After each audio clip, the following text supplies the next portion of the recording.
गोपीजनवल्लभा गिरिवरधारी।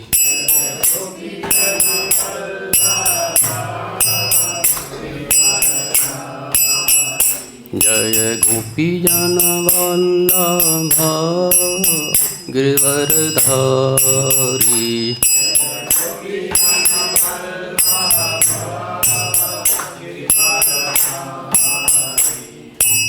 यशोदानंदन ब्रज जनरंजन।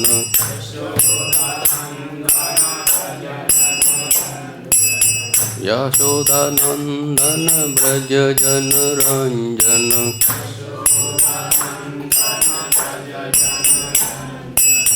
यमुना तीरा वनचारी।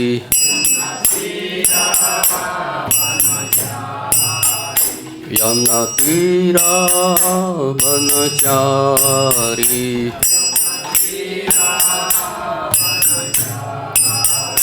जय राधा माधव कुंज बिहारी।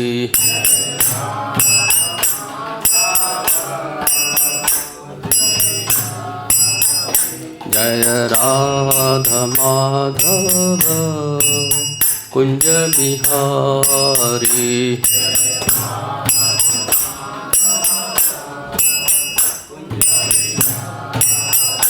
जय गोपीजनवल्लभा गिरिवरधारी।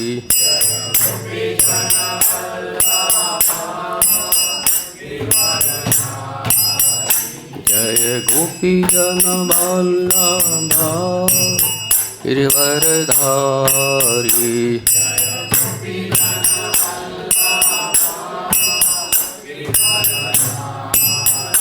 हरे कृष्ण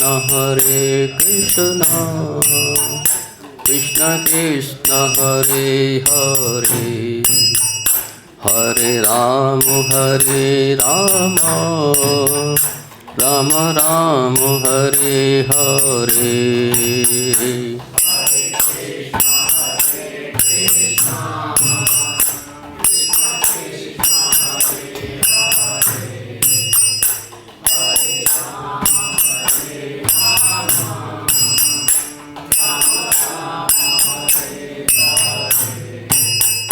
हरे कृष्ण कृष्ण कृष्ण हरे हरे। हरे राम राम राम हरे हरे।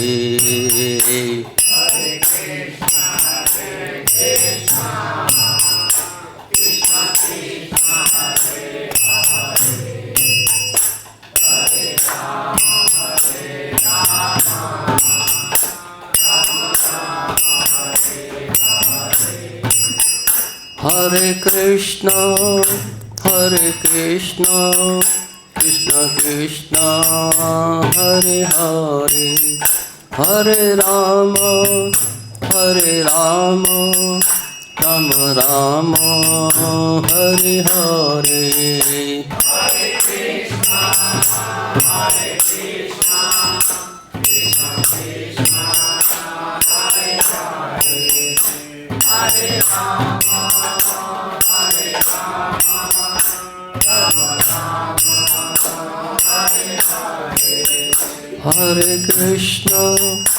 हरे कृष्ण कृष्ण कृष्ण हरे हरे।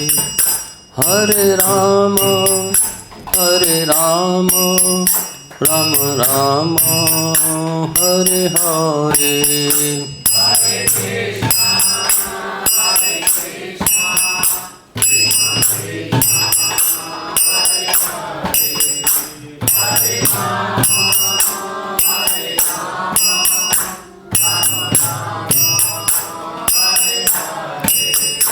हरे कृष्ण हरे कृष्ण कृष्ण कृष्ण हरे हरे।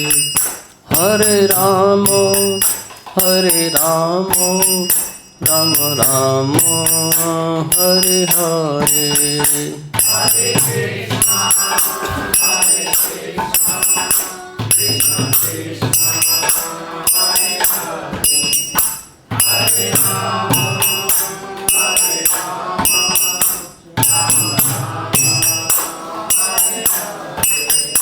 जय कृष्ण बलराम कृष्ण बलराम कृष्ण बलराम जय कृष्ण बलराम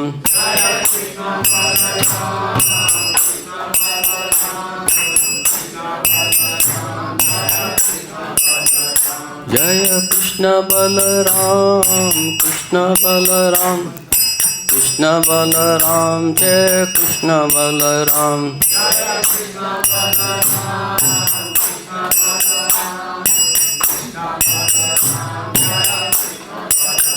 जय ललिता विशाख जय राधे श्याम ललिता विशाख जय राधे श्याम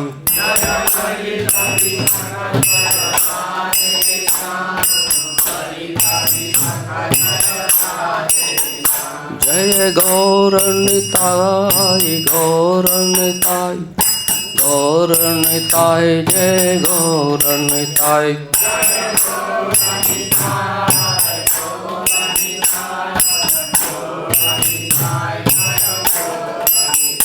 जय जय प्रभुपाद प्रभुपाद प्रभुपाद प्रभुपाद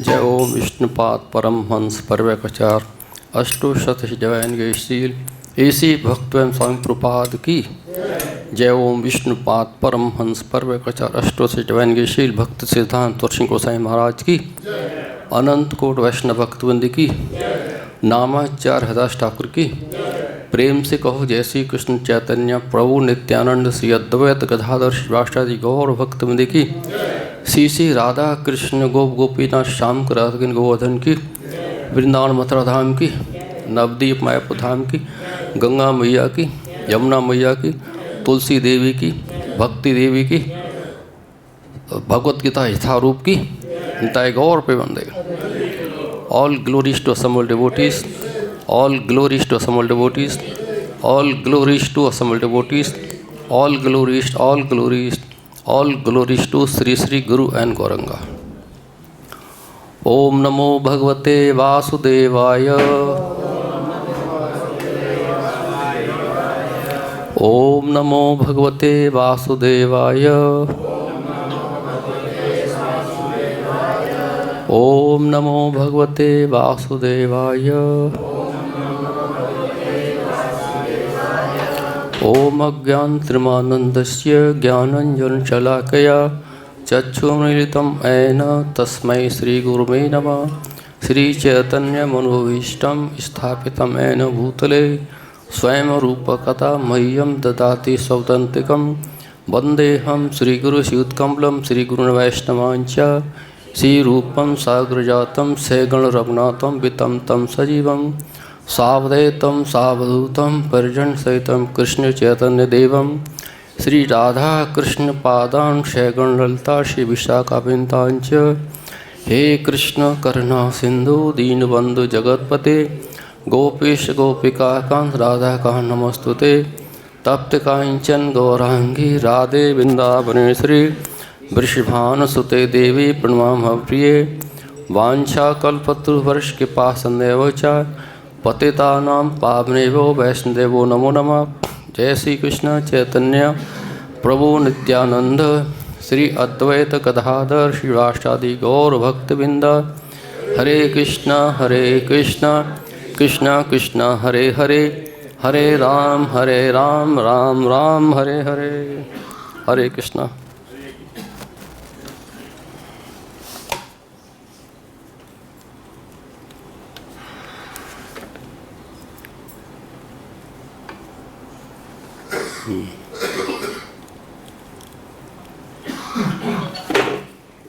आज का श्लोक है अध्याय 18 उपंसार संन्यास की सिद्धि और श्लोक संख्या है 39 है 39 यस 39।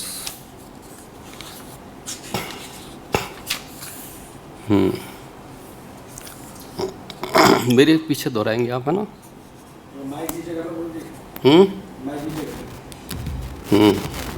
ठीक है, ये थोड़ा दूर। यत् अग्रे चा अनुबंधे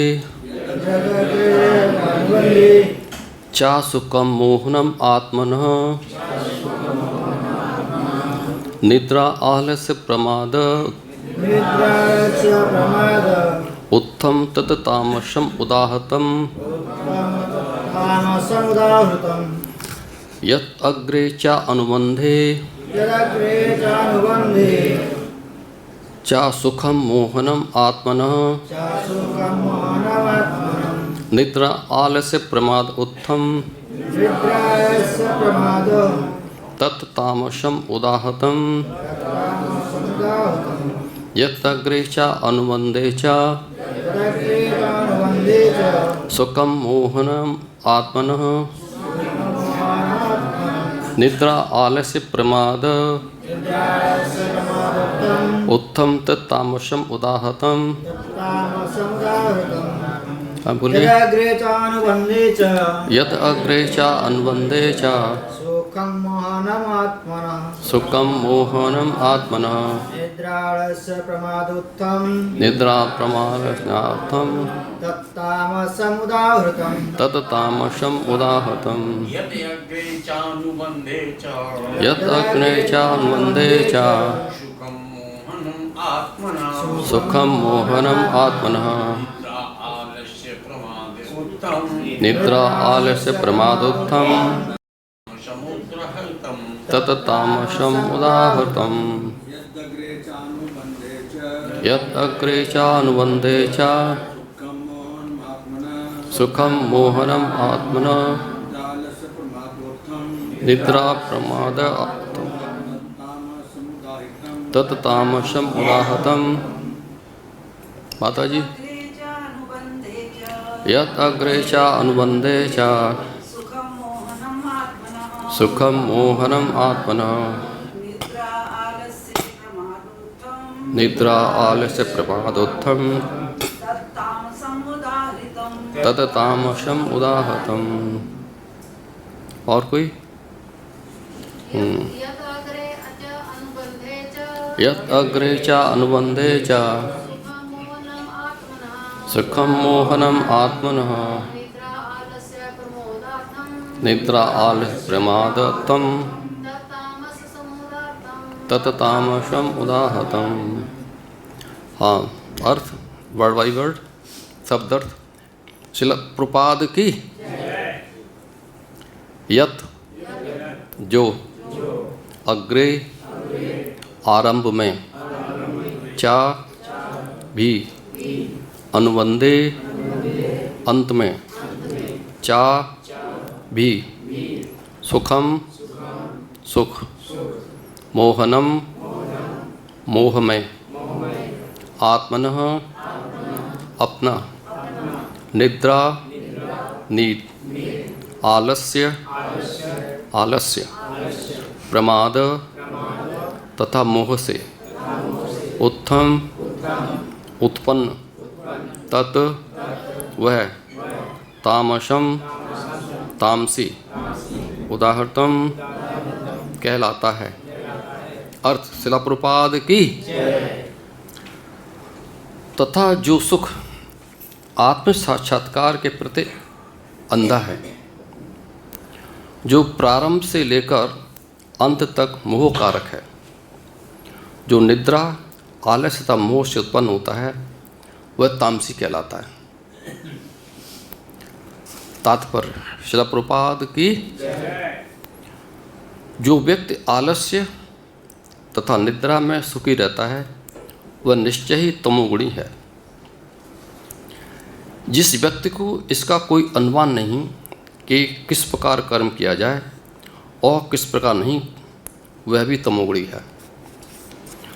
तमोगुणी व्यक्ति के लिए सारी वस्तुएं भ्रम मोह है। उसे ना तो प्रारंभ में सुख मिलता है न अंत में।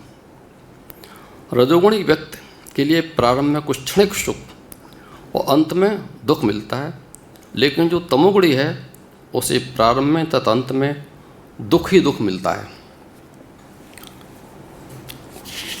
तो इस श्लोक में सुख के बारे में इसमें सुख नहीं मिलता। जो पिछले 2 श्लोक हैं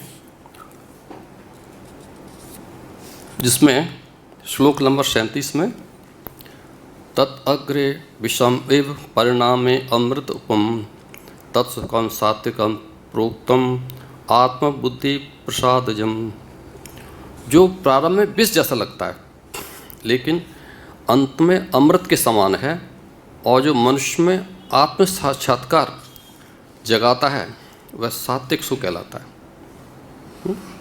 विष जैसा का मतलब जिसमें हम लोगों को तपस्या करनी पड़ती है, अपना समय देना पड़ता है भक्तों के साथ में। जो है हमको उसमें जो बेकार की बातें होती हैं, पॉलिटिक्स की बातें होती हैं, राजनीति की बात होती हैं और किसी सब्जेक्ट की विषय की बात होती हैं, उन विषय को हमको त्याग करके हम जो है भगवान के बारे में ही बात करते हैं या भगवान का सुबह सुबह गुणगान करते हैं। तो इसमें जो है क्या है, हमको तपस्या करनी पड़ती है और हमको शुरू में हमको दुख होता है, कष्ट होता है, उठने में कष्ट होता है, आने में कष्ट होता है। लेकिन जैसे जैसे हम इसमें आगे बढ़ते जाते हैं तो हमारा जो ज्ञान जैसे जैसे विकसित होता है वैसे वैसे हम जो है आत्म साक्षात्कार की ओर बढ़ते चले जाते हैं। आत्म साक्षात्कार से मतलब है हमको ये पता लगता है कि हमारी स्थिति क्या है, हमारा स्वरूप क्या है। हमारा स्वरूप जो है, हम भगवान के भक्त हैं, भगवान हमारे स्वामी हैं और हमारा परम कर्तव्य है कि हम भगवान की सेवा करें। यही भक्ति है, यही प्रेम भक्ति है और यही हमारे जीवन का लक्ष्य है खास कि हमको सबको जो है भगवान की भक्ति में ही लगना है। और अंत में जब भक्त जो है इस पथ का अनुगमन करते हैं तो जब समस्त मतलब पाप कर्मों से उसका छुटकारा हो जाता है तो वो भगवान के धाम को जाने का अधिकारी हो जाता है। और जब भगवान के धाम को जाने का अधिकारी हो जाता है तो वो धाम में जा कर के वो क्या उसकी वापसी नहीं होती वहाँ से, है? वो वहाँ पे परम सुख प्राप्त करता है।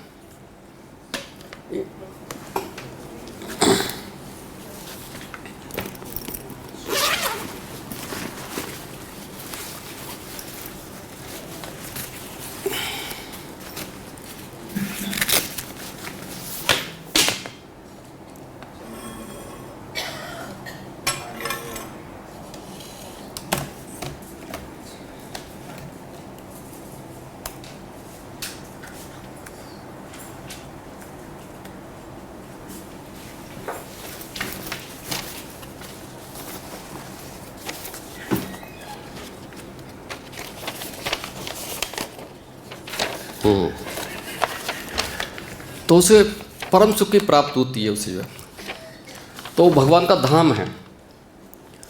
अव्यक्त अक्षर इत्युक्त तमहु परमाम गतिम यम प्रार्थना निवर्तन्ते तत्धाम परमम।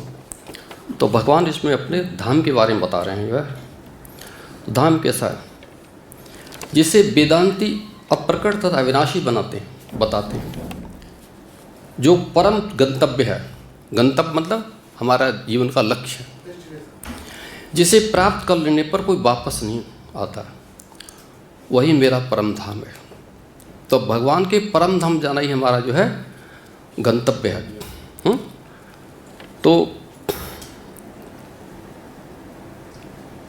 तो भगवान का धाम ये क्या कहलाता है? गोलोक वृंदावन धाम कहलाता है। तो पारस ये किससे निर्मित है? पारस मणि से निर्मित है। ये वहाँ पे वृक्ष भी हैं जिसमें कल्पतरु कहा जाता है, जो इच्छा होने पर किसी भी तरह का खाद्य पदार्थ प्रदान करने वाले हैं। तो यहाँ भौतिक संसार में ऐसा कोई वृक्ष है जो हम कहते हैं कि भाई हमको ये खाद्य पदार्थ चाहिए ला के देगा? नहीं, हमको सब इसमें जो है श्रम करना पड़ता है, मेहनत करनी पड़ती है। अगर भौतिक जगत में कोई कहते कि हमें रोटी चाहिए, नहीं, माताओं को घर पर रोटी बनानी पड़ती है, बड़ी मेहनत करनी पड़ती है, बहुत कुछ करना पड़ता है। लेकिन जहाँ गोलोक वृंदावन धाम है वहाँ ऐसी कोई मेहनत नहीं करनी पड़ती वहाँ पे। तो वहाँ सुरभि गाय भी हैं, वे अनंत दुग्ध देने वाली हैं। इस धाम में भगवान की सेवा के लिए लाखों लक्ष्मियाँ हैं। वे आदि भगवान गोविंद तथा समस्त कारणों के कारण कहलाते हैं। भगवान बंसी बजाते रहते हैं। उनका दिव्य स्वरूप समस्त लोगों में सार्वत्रिक आकर्षक है। उनके नेत्र कमल दल के समान हैं। उनका शरीर मेदों के वर्ण का है। वे इतने रूपवान हैं कि उनका सौंदर्य हजारों कामदेवों को मात करता है। वे पीत वस्त्र धारण करते हैं। उनके गले में माला रहती है और केश में मोर पंख लगे रहते हैं। भगवत गीता में भगवान कृष्ण अपने निजी धाम गोलोक वृंदावन धाम का संकेत मात्र करते हैं, जो आध्यात्मिक जगत में सर्वश्रेष्ठ लोग हैं। ये सर्वश्रेष्ठ लोग हैं, यही हमारा गंतव्य है। तो ये हमारा लोग है। लेकिन जो मतलब सत्वगुण में भी है तो उसमें हमको जो सुख क्या मिलता है, क्षणिक मिलता है। क्षणिक का मतलब हम सत्वगुण में रहते हैं तो उसमें सुख तो मिलता है, लेकिन क्योंकि ये जो है अस्थाई है, इसलिए यहाँ पर जो है हमको जन्म मृत्यु के इसके बंधन में रहना पड़ता है। जैसे ही हमारी उम्र पूरी हो जाती है हमको यहाँ से जाना पड़ता है, यहाँ से अपने कर्मों के अनुसार फिर अगले जन्म के लिए हमको वहाँ दूसरे लोक में जाना पड़ता है या इस पृथ्वी लोक में रहना पड़ता है अपने कर्मों के अनुसार जो है।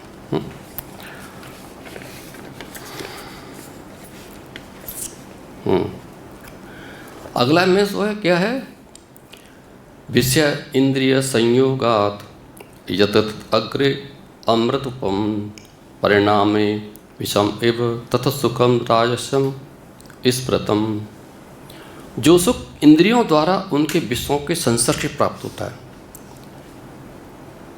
इंद्रिय विषय और इंद्रिय इन दोनों के संसर्ग से प्राप्त होता है ये, तो क्या है वो हम इसमें जो क्या करते हैं, इसमें जो है हमारा ध्यान जो है भगवान के चरणों की तरफ नहीं होता, टोटली अनुपस्थिति रहता है। हमारा ध्यान जो है उनके चरणों की तरफ नहीं होता है।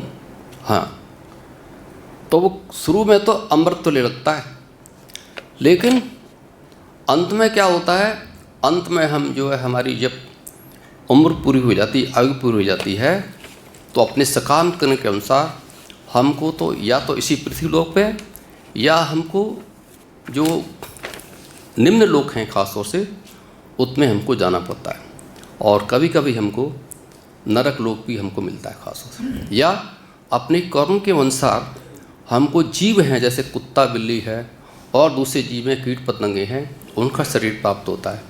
तो इसका जो अंत जो होता है वो सुखी नहीं है खास तौर से, क्षणिक, ये क्षणिक है सुख शुरू में।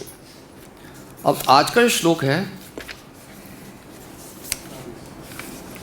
उसमें है यदग्रे चा अनुबंधे चा सुखम मोहनम आत्मनः निद्रा आलस्य प्रमादुत्थम तत तामसम उदाहतम।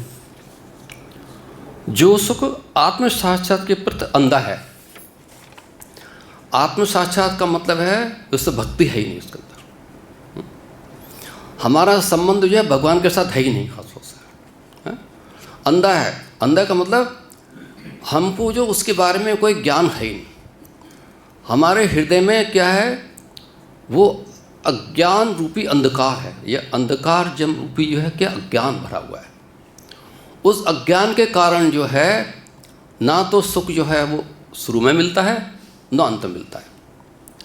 तो ऐसे मनुष्य क्या होते हैं, उनको ये पता ही नहीं होता ज्ञान के कारण कि सही क्या है और गलत क्या है, हम किस रास्ते पे जा रहे हैं, किस रास्ते पर नहीं जा रहे। ये बहुत वैसी बात है। तो ऐसे मनुष्य क्या होते हैं, अभक्त होते हैं। तो अभक्त के लिए क्या करना है, अभक्त जो है उसके लिए है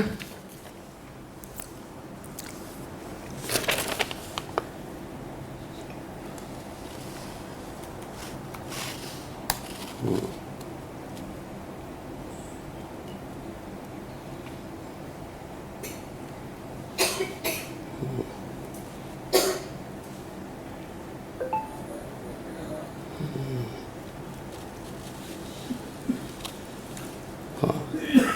भक्त के लिए अध्याय 9 में श्लोक संख्या 3 जो है भगवान ने कहा है, अश्रद्धान पुरुषा धर्मस अस्य परंतप अप्राप्य माम निवर्तन्ते मृत्यु संसार वर्तमनि।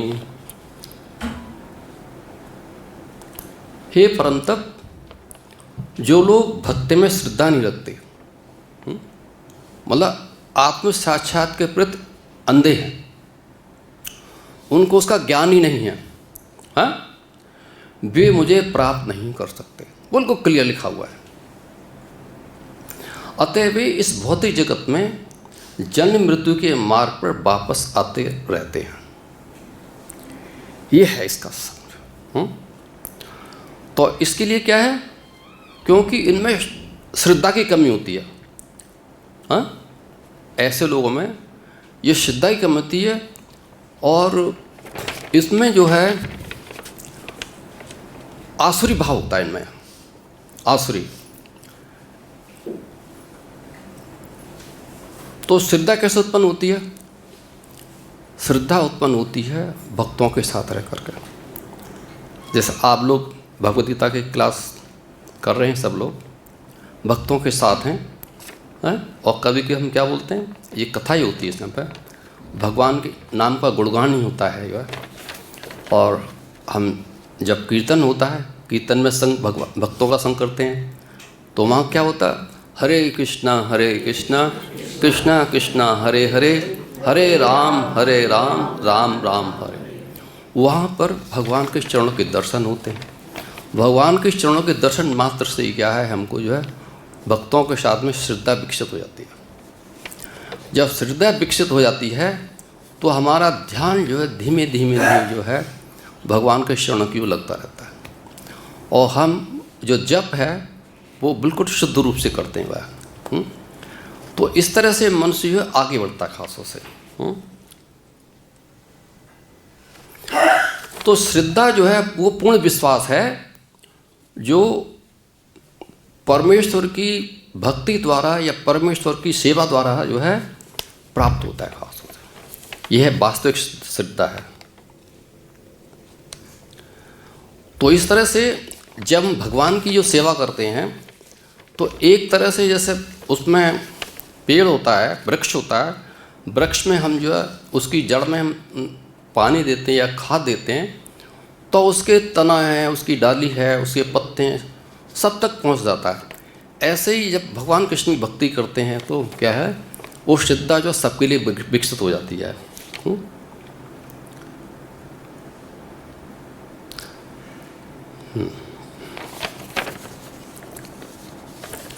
तो इस जो श्रेणी में लोग आते हैं,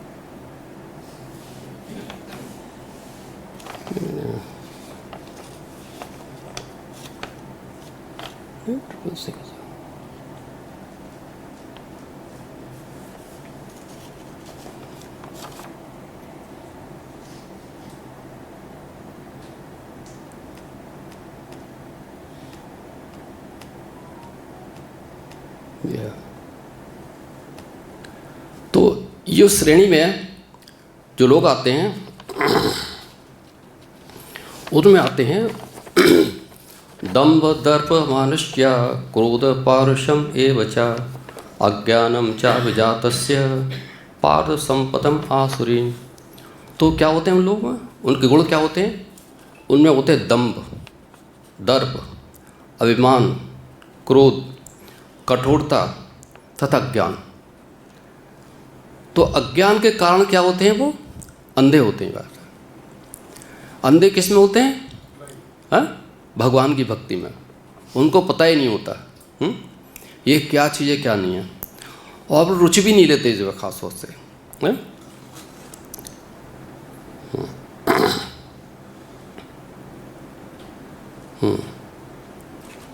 तो ऐसे लोग क्या चाहते हैं?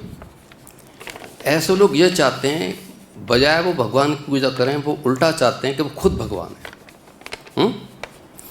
और वो क्या समझते हैं कि लोग उनका सम्मान करें, उनकी पूजा करें। भले ही इस सम्मान के योग्य ना हो, लेकिन आशा करते हैं लोगों से। और क्या है, जो भक्त होता है वो क्या होता है, उसके कंट्रोल में क्रोध होता है, वो क्रोध नहीं करता किसी पर।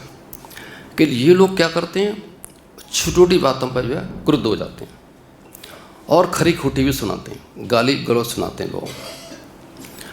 नम्रता तो इनके पास ना के बराबर है। और क्योंकि ये अज्ञानी होते हैं, इनको यह नहीं पता कि क्या करना चाहिए और क्या नहीं करना चाहिए। वे अपनी इच्छा अनुसार सनकवश सारे कार्य करते हैं। और जब वो अपनी माता के गर्भ में होते हैं तो त्यों त्यों बढ़ते हैं, तो उनके अशुभ गुण प्रकट होने लगते हैं उनके। तो ये उनके गुण होते हैं। आप समझ सकते हैं, जिनके गुण ऐसे गुण हों तो वो जो है, उनको जो है सुख कैसे मिल सकता है।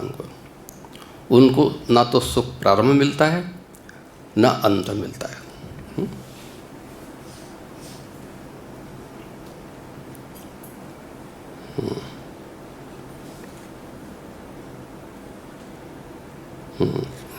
प्रवृत्तिम च निवृत्तिम च जनाना विदुरासुरा ना सोचम न पिचाचारो ना सत्यम तेषु विद्यते।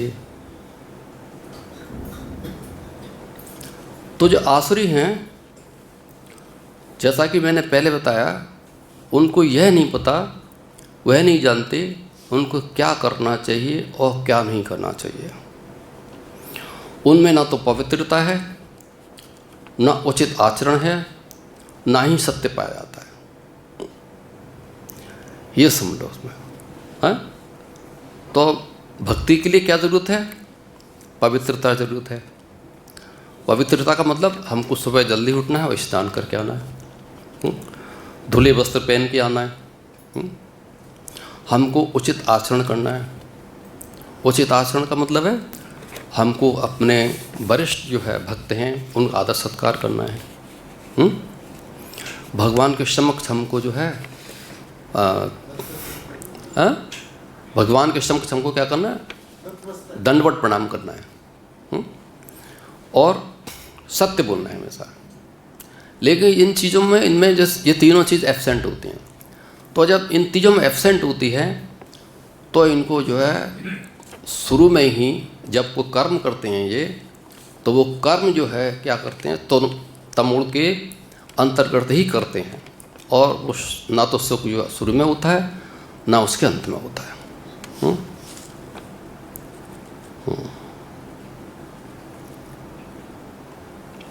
और क्या करते हैं ये, क्योंकि ये अंधे होते हैं ये शास्त्रों के प्रति, इनको शास्त्रों में श्रद्धा नहीं होती। जिसको भी शास्त्रों में श्रद्धा होती है उनको भक्ति में भी श्रद्धा होती है भगवान के प्रति। जब उनको श्रद्धा ही शास्त्रों में नहीं होती तो भगवान के प्रति कहाँ श्रद्धा होगी, भक्ति कैसे करेंगे ये? तो ये क्या करते हैं, शास्त्रीय आदेशों को नहीं मानते और इसलिए इनको असुर कहते हैं इनको। तो ना तो उसमें उनको पालन करना, मतलब कभी कभी ऐसा होता है कि आदमी किसी को देख करके पता था हाँ भाई ये इसमें इसका शास्त्रों का पालन करेगा, लेकिन उनको देख करके उनमें ऐसी प्रवृत्ति नहीं पाई जाती कि ये शास्त्रों का पालन करेगा। हाँ,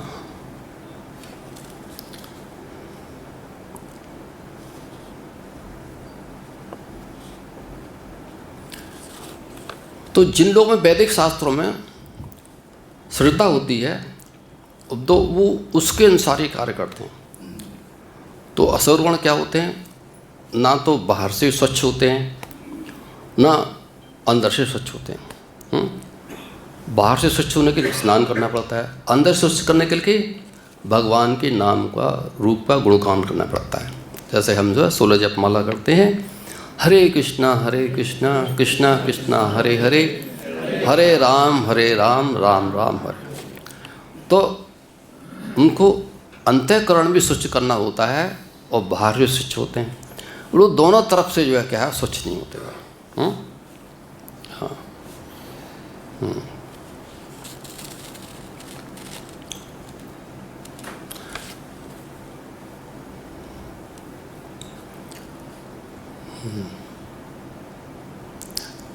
तो जब ये शास्त्रों का मतलब इसमें श्रद्धा नहीं होती तो पालन नहीं करते, तो क्या होते हैं ये स्त्रियों के लिए कहते हैं कि इनको स्वतंत्रता प्राप्त की जाए, हैं? और स्त्रियां क्या होती हैं, वो घर में उनके लिए सुरक्षा प्रदान की जाती है। सुरक्षा उनके लिए बहुत ज़रूरी खास है। वो जब पिता के घर होती है तो पिता के अंतर्गत जो है अधीनस्थ जो है सुरक्षा होती है, फिर पति के अधीनस्थ होती है। अगर पति उसका मृत्यु प्राप्त हो जाता है तो उसको उनके बेटों के अधीनस्थ उसकी सुरक्षा होती है। तो ये बहुत ज़रूरी है। तो इसकी वजह से क्या है कि ये मनुष्य जो है शास्त्रों का पालन नहीं करते खास रूप से। अच्छा,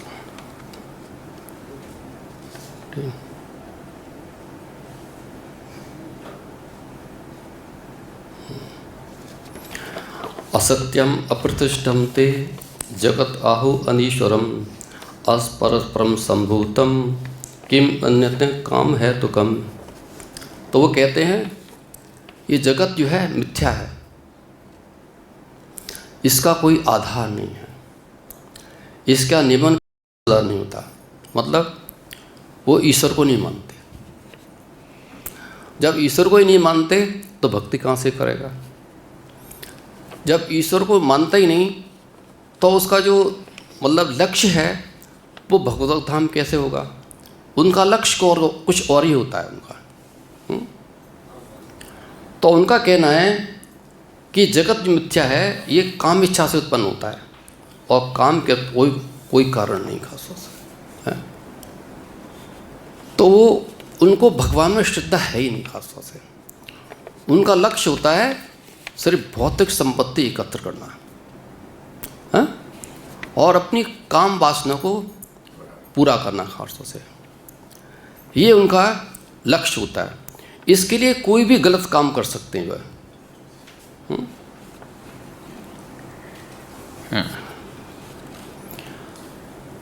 तो आसुरी लोग ये निष्कर्ष निकालते हैं यह जगत जो है माया जाल है, इसका न कोई कारण है, ना कार्य है, ना कोई कंट्रोलर है, ना कोई प्रयोजन है, हर वस्तु मिथ्या है। उनका कहना है यह दृश्य जगत आकस्मिक भौतिक क्रियाओं तथा प्रतिक्रियाओं के कारण है। वो ये नहीं सोचते कि इसको ईश्वर ने बनाया है, ईश्वर द्वारा बनाया गया है। उनका क्या है, उनका अपना सिद्धांत है।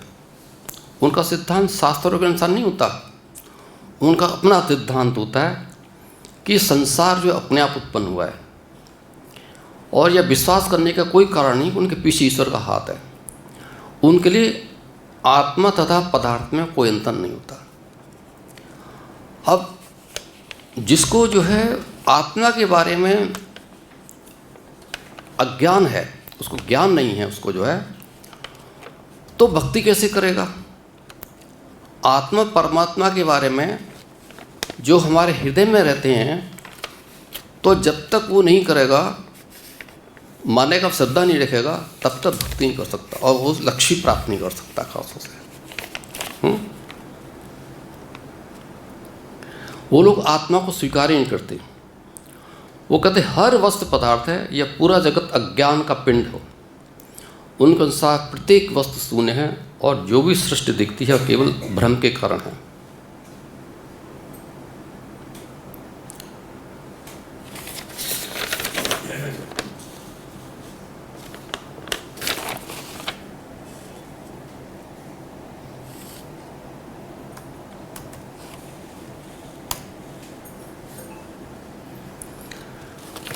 कामाश्रित्यम दुष्पूरम दम्भ मानम मुदम अन्विता मोहात ग्रहीत्वा असतग्राहान पर्वतन्ते अशुचव्रता। वो क्या करते हैं? कभी न संतुष्ट होने वाले काम का आश्रय लेकर तथा गर्व के मद एवं मिथ्या प्रतिष्ठा में डूबे होते हैं। वह आसी लोग इस तरह मोहग्रस्त होकर सदैव क्षणभंगुर बस्तियों के द्वारा अपवित्र कर्म कर व्रत लिए होते हैं।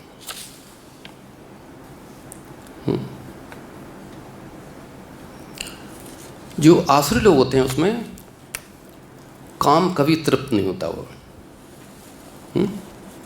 क्योंकि मनुष्य जो है एक ही तरफ रह सकता है। जब मनुष्य जो है भगवान की भक्ति करता है तो उसका मन जो है उसके अधीनस्थ होता है, और जब मनुष्य भक्ति नहीं करता तो क्या है, उसका मन जो है वो कंट्रोल में नहीं रहता। हाँ, वो क्या है, उसका मन जो है भौतिक भोग के लिए लालयत रहता है। वह सदैव जो है अपनी काम तृप्ति के लिए चिंतामग्न रहते हैं। उन्हें कोई भी ज्ञान नहीं होता, अतः वह ये नहीं सोच पाते हम जिस दिशा में जा रहे हैं, जिस पथ पर जा रहे हैं वो गलत है, वो रास्ता सही नहीं है। हाँ, वो क्या करते हैं, वो अपना निजी ईश्वर बना लेते हैं, अपना निजी मंत्र बना लेते हैं। तदनुसार वो क्या करते हैं, कीर्तन भी करते हैं अपने अनुसार। तो इसका फल क्या होता है? इसका फल यह होता है वो काम भोग तथा संपत्ति संचय करते हैं, अपनी काम की तृप्तता को तृप्त करते हैं और संपत्ति संचय करते हैं। संपत्ति संचय इसलिए करते हैं अपनी इंद्रिय तृप्ति के लिए। इंद्रिय तृप्ति का मतलब यह है कि उनके कान जो है बजाय भगवान का गुणगान सुने वो कुछ और चीज़ें देखते हैं, अनाप शनाप सुनते हैं। मतलब ऐसे ही वो जो है आजकल काफ़ी वीडियोज़ हैं, मोबाइल है या कुछ भी है, वो दूसरे वीडियो देखते हैं। खासतौर से वो भगवान के संबंधित मतलब है चीज़ें ना देख करके कुछ और देखते हैं खासतौर से। तो इस तरह जो है वो जो है कुछ और चीज़ों में व्यस्त रहते हैं जो है। तो ये क्या होते हैं, अपवित्र लिए होते हैं। तो ऐसे व्यक्ति क्या होते हैं, आसुरी होते हैं। वो क्या होते हैं, वो शराब, स्त्री, दूध कीड़ा, मांसाहार के प्रति आसक्त हो जाते हैं, और यही उनकी सूची अर्थात पवित्र गंदे आते हैं। दर्प तथा अहंकार से प्रेरित होकर वे ऐसे धार्मिक सिद्धांत बनाते हैं जिनकी अनुमति वैदिक आदेश नहीं देते।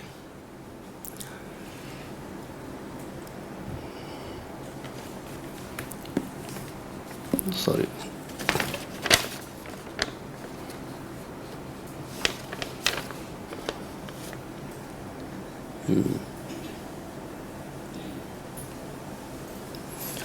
उनका विश्वास है कि इंद्रियों की तुष्टि ही मानव सभ्यता की मूल आवश्यकता है। उनको भक्ति की आवश्यकता की चिंता नहीं होती उनको जो है, कि वो यही कहते हैं इंद्रिय तृप्ति। इस प्रकार मरण काल तक उनको अपार चिंता होती है। वे लाखों इच्छाओं के जाल में बंद कर काम और क्रोध में लीन होकर इंद्रिय तृप्ति के लिए अवैध ढंग से धन संग्रह करते हैं। बताओ कितना तक उठाते हैं वो, हैं? और जब अवैध ढंग से जो है धन संचय करते हैं तो उसका अंत भी जो क्या होता है, दुखमय होता है। उनको ये नहीं पता कि ये संसार जो है अस्थाई है, सब कुछ छोड़ के यहीं जाना होता है। जब मनुष्य की मृत्यु हो जाती है तो उसका सब कुछ जो यहाँ पर शून्य हो जाता है, वो अपने साथ कुछ ले ही नहीं जा सकता है। तो तब क्या है, अवैध ढंग से जो संचय करते हैं, संपत्ति का संचय करते हैं, उससे क्या फ़ायदा, उससे कोई फ़ायदा नहीं उससे।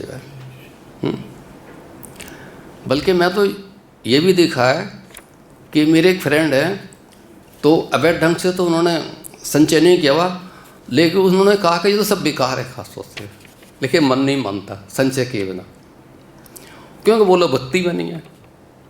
भक्ति में हो तो उस संपत्ति का जो है इस्तेमाल जो है, प्रयोग जो है, वो किस में होगा, कृष्ण भावना में हो, वो उसको दान करें उसको जो है, तो कृष्ण भावना भवित नहीं होते। इसलिए क्या है, वो उनको पता ही नहीं होता कि जो धन संपत्ति है उसका इस्तेमाल कहाँ करना है, कहाँ नहीं करना है। उसका इस्तेमाल सिर्फ जो है वो इंद्रिय तृप्ति में ही करते हैं। लेकिन इंद्रिय तृप्ति की भी एक जो है सीमा है। क्या सीमा है कि जैसे जैसे उम्र बढ़ती चली जाती है वैसे वैसे जो है मनुष्य का शरीर जो है वो जवाब दे जाता है। कारण कि आपको जो है डायबिटीज़ हो गई, शुगर की बीमारी हो गई है, तो आप चीनी नहीं खा सकते, मीठी चीज़ें नहीं खा सकते। और जब शुगर होती है तो मनुष्य को जो हार्ट प्रॉब्लम भी होती है, बीपी भी होता है। तो कई बार मैंने देखा है बहुत से लोग जो है फीका ही भोजन खाते हैं। अब इसमें इंद्रिय तृप्ति कहाँ से हो गई। और जब और भी आगे बढ़ते हैं तो उनका पेट भी खराब हो जाता है और उनका जो है क्या है, उनको कुछ पचता ही नहीं है। तो वो क्या है, वो मदपान भी नहीं कर सकते, शराब भी नहीं पी सकते जो खास तौर से।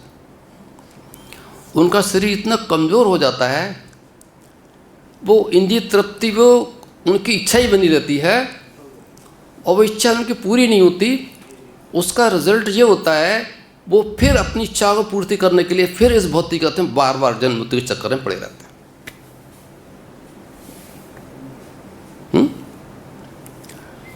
तो इसका फिर क्या उपाय है? इसका उपाय यही है कि उनको भगवान की भक्ति में लगना चाहिए। हैं? जब कोई भगवान का भक्त उनके संपर्क में आता है और उनकी भगवान की कृपा होती है, तब उनके संपर्क में आता है, तब वो कहीं उनको मार्ग मिलता है खास। अदरवाइज अन्यथा वो फिर उसी रास्ते पर चलते रहते हैं, उसी रास्ते पर उनको कुछ भी नहीं मिलता उनको यार।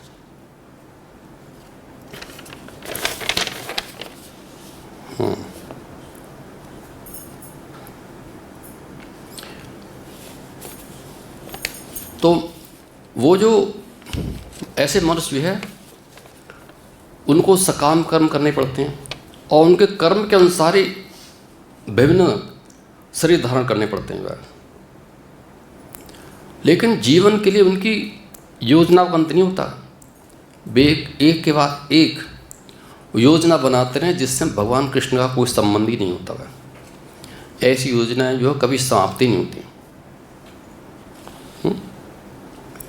तो इस तरह से वो लोग रहते हैं खास से।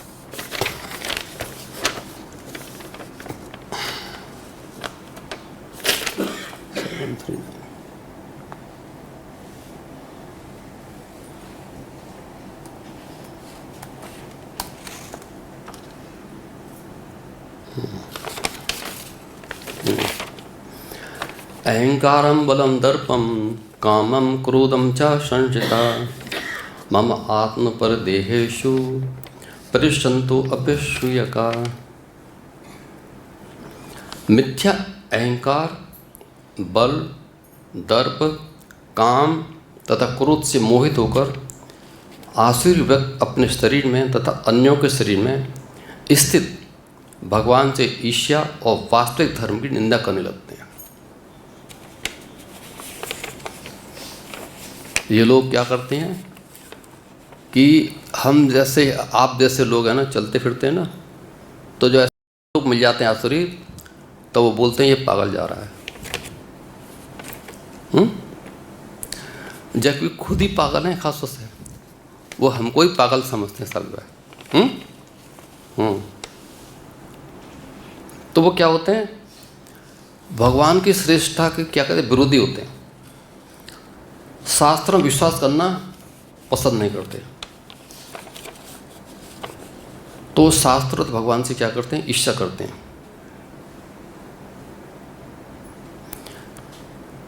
वो ये नहीं जानते कि यह जीवन जो है क्या है, जो वर्तमान जीवन है ये क्या है, अगले जीवन की तैयारी है।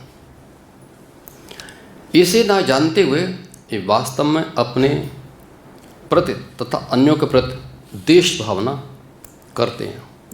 वह अन्य जीवधारियों की तथा स्वयं अपनी हिंसा करता है। वह भगवान के परम नियंत्रण की चिंता नहीं करता, क्योंकि उसे ज्ञान नहीं होता। शास्त्र तथा भगवान से ईर्ष्या करने के कारण ईश्वर के अस्तित्व के विरुद्ध झूठे तर्क प्रस्तुत करते हैं खासतौर, और शास्त्रीय प्रमाण को अस्वीकार करते हैं। वह प्रत्येक कार्य में अपने को स्वतंत्र तथा शक्तिमान मानता है।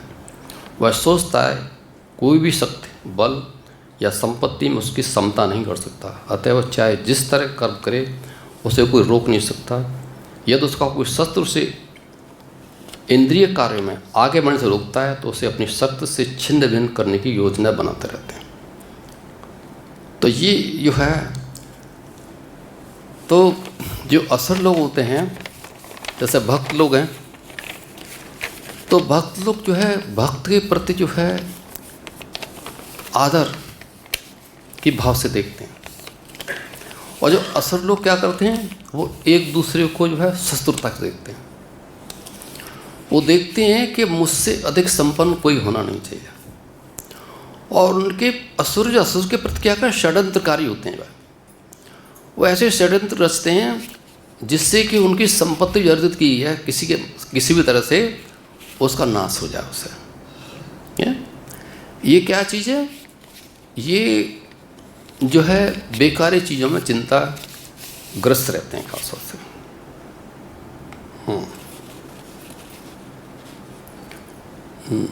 तो जो लोग ईश्वरीय तथा क्रूर हैं, नराधम हैं, उन्हें मैं विभिन्न आसुर योनियों में भव सागर में डालता हूँ, भगवान कह रहे हैं। वो भवसागर वो नहीं कर सकते।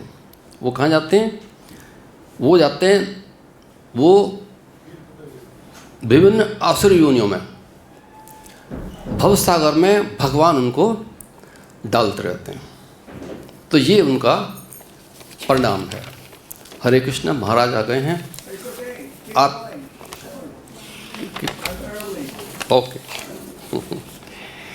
तो ये जो लोग हैं आसुर प्रवृत्ति के होते हैं, ये ईर्ष्यालु होते हैं और क्रूर होते हैं, अधम होते हैं। और भगवान कह रहे हैं कि मैं उन्हें निरंतर विभिन्न आसुरी योनियों में भव सागर में डालता रहता हूँ, नरक में डालते रहते हैं।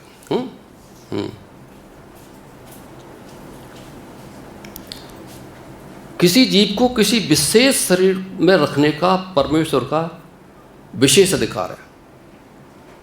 भगवान को ये अधिकार प्राप्त है कि किस जीव को किस योनि में डालना है।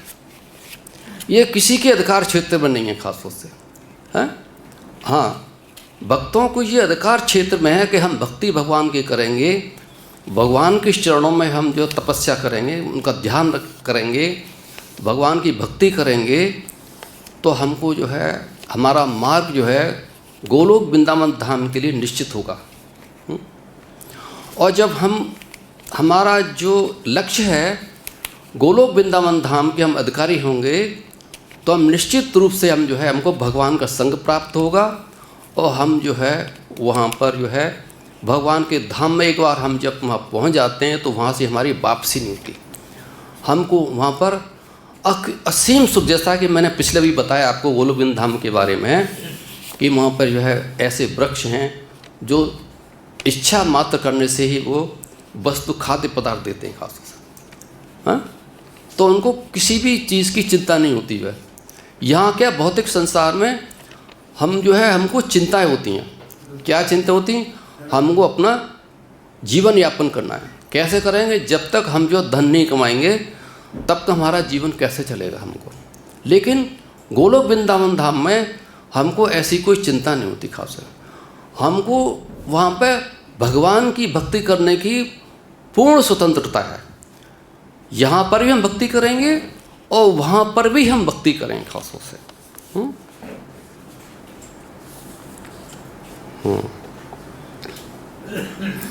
तो हरे कृष्णा, मैं यहाँ समाप्त करता हूँ कि हम आप लोगों से आशा करते हैं कि आप सब लोगों का लक्ष्य है वो गोलोक वृंदावन धाम रहे और भक्ति में आप निरंतर अग्रसर हों, जिससे भगवत धाम की प्राप्त हो।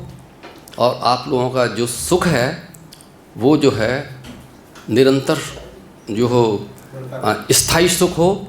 ये जो अस्थाई सुख है इस भौतिक जगत में वो ना होकर के स्थायी सुख हो।